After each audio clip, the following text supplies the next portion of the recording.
Kua mana te kōrero ka whakataetai anō a Parekura Horomia mo te tūru o Ikarua Rāwhiti.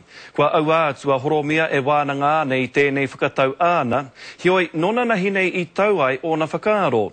Hioi ko te pātai kei te pēhia ngā whakaaro o te rohe ki aia, kei a tini Molyneux ngā whakamārama. Wā, e kia tu kia koe kei te tua. He iti te kōrero, he roa te whakaaro.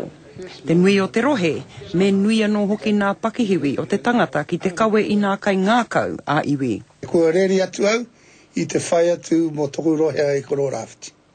Are e pahu mo tērā. E mohi atu au tērā kaha. Ko te kaumātahi tau a Parekura Horomia I roto I te whare pāremata. Engari kuai nā rōpū tōrangapu e mai ana ki te whai pōti ki tōna rohe. Mō te pāti Māori kua tūke te ringa o nā Raihānia. Ko tōna awatere huata kei te takahina huarahi o te Ikarua Rāwhiti ki te parai te huarahi mo te rōpū mana. I nā te ahua tinihanga ki te inua I te kanohi, ka tū a pōti kia Parekura Horomia. Ko tōna, ko meriana, ko tiniana ngā tangata hakoa.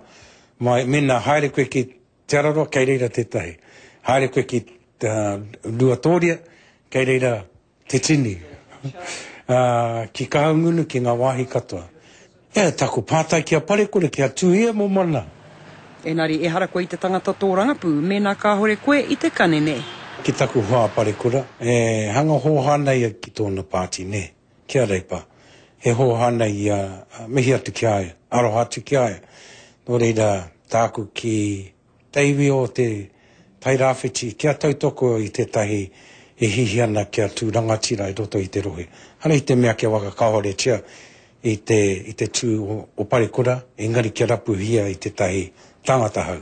Wahi ne hau rāne. There's two flags. How's that put any more bread on the Māori person's table? Aha koa he toru marama atu ki ngā pōti, ki etahi koe ke panuku ke a Parekura ki ngā taumata. He's fought off some strong competition, as you know, and they won't produce anybody now with his experience.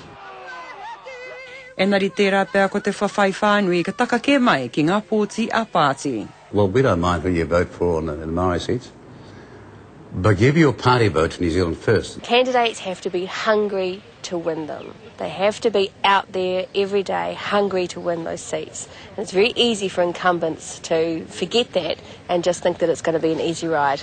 It's never an easy ride. E kore pēr he tangata matataurawa atu ki tērā wero I tēnei uri o Uawa Nui a Ruamatua. Tini Molyneux, te karere.